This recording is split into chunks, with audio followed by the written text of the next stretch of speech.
Јануари кој јануари, фудбал и ракомет. Значи, додека го снимам видеово, уште немам играно со Холандија, ама после она, во првото коло против Унгарија, секоја чест. Капа доле, момци. Каква утакмица е. Повеќе за ракометот во оние шорцеви рилови пред надпреварите на YouTube каналот BMG Network и на социјалните мрежи на Instagram и на Facebook на каналите Overtime with TJ. Сега, малце повеќе за фудбал и за Фантази Премиер Лига. Значи, Фантази Премиер Лига. Дечки, рипнавме 2 кола за време на празниците и јас донесов некои лоши одлуки за мојот тим и паднав на табелата во лигата која се организираме заедно со Sportski.mk. Да видиме каде сум, 70. Пред празниците бев 15-то место, ако не се лажам. Да, плюс минус 15-то. Значи, страшни 2 кола за мене. И минатото кол беше страшно, меѓутоа, што да се прави тоа? Сепак, оваа недела нема да направам промена. Зошто? Сакам следната недела да го земам Исак од Ньюкасл, кој што згази периодов. А за да го земам ми требаат барем 2 трансфери. Значи, чувам плюс 1 трансфер за следната недела. Ајде да видиме кои се најдобрите предлози за купување на играчи за ова коло. Значи, најкупувани Вуд, Селс, Исак, Аина, Гордон. Најпродавани Хесус, Луис Диас, Джексон, Куча и Раја. И реално тоа е тоа. Едниве земете ги, другиве давајте ги. Ај вака се, тука не можам да ги отворам, усвари можам. Исак. Вау. Погледнете како игри Исак од 14-то коло па до денес. 11 бода, 8, 11, 17, 8, 7, 7, 16. Газење. И веројатно ќе продолжи во оваа форма.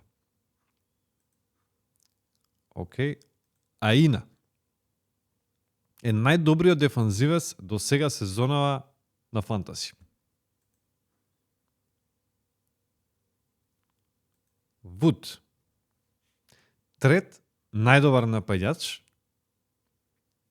а сега игра против најслабите, против Саутемптон. Океј. Селс, најдобар голман до сега на Фантази. И Гордон во страшна форма. Еве ги неговите оценки во претходните надпревари. 9, 7, 6, 10, 6, 6. Значи, топ форма и Ньюкасл и Гордон, така да може да го земете и овој фудбалер.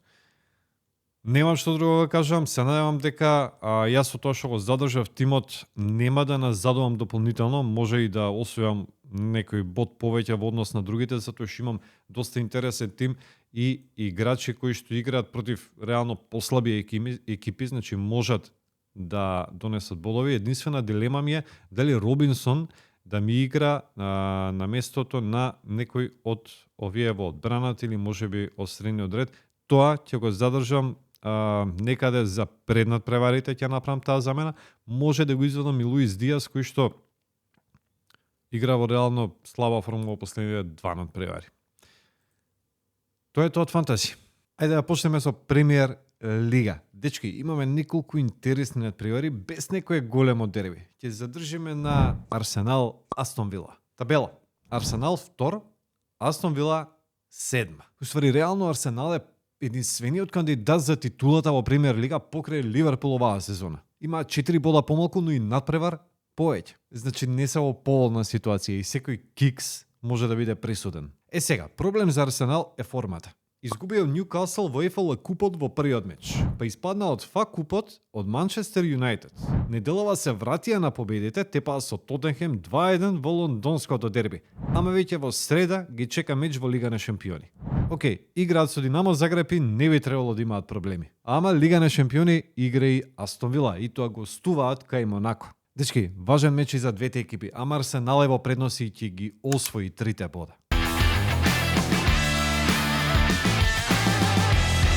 Ајде во Италија. Дербито е во Торино. Јувентус, Милан.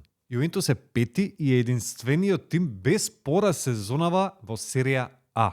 И џабе, не губат, ама и тешко победуваат. 7 победи и 13 нерешени. Колкави се шансите да биде нерешено сега? Големи. Милан као влезе во форма. Го своја супер купот, а Консиса очигледно знае како треба со екипата. Малку време е во Милан, ама веќе му се клањаат. И веќе го тепаше Јуве во полуфиналето од Супер Купот со 2-1. Значи, може да играме прво полувреме X, може да играме конечен X, може да играме X во X, може да играме што било, ама да биде X.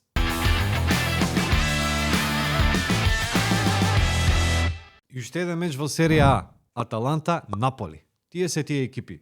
Наполи, Аталанта, Интер во борба за титулата во серија А. Наполи е во топ форма, 5 победи поред. Аталанта газеше, ама падна. Сега имаат 4 надпревари без победа. Ама играат дома. А дома можат против секого. Ќе биде јако, очекувајте еден крајно интересен и неизвесен надпревар, ама со голови. Мислам дека ќе паѓаат голови и на двете страни. Има уште неколку интересни надпревари викендов низ цела Европа, меѓутоа овие три мене лично ми привлекува највеќе внимание. Ставете subscribe на YouTube каналот BMG Network и следете на социјалните мрежи. Сега, месец јануари е резервиран за фудбалот и за ракометот. Ќе биде интересно. Ајде, чао!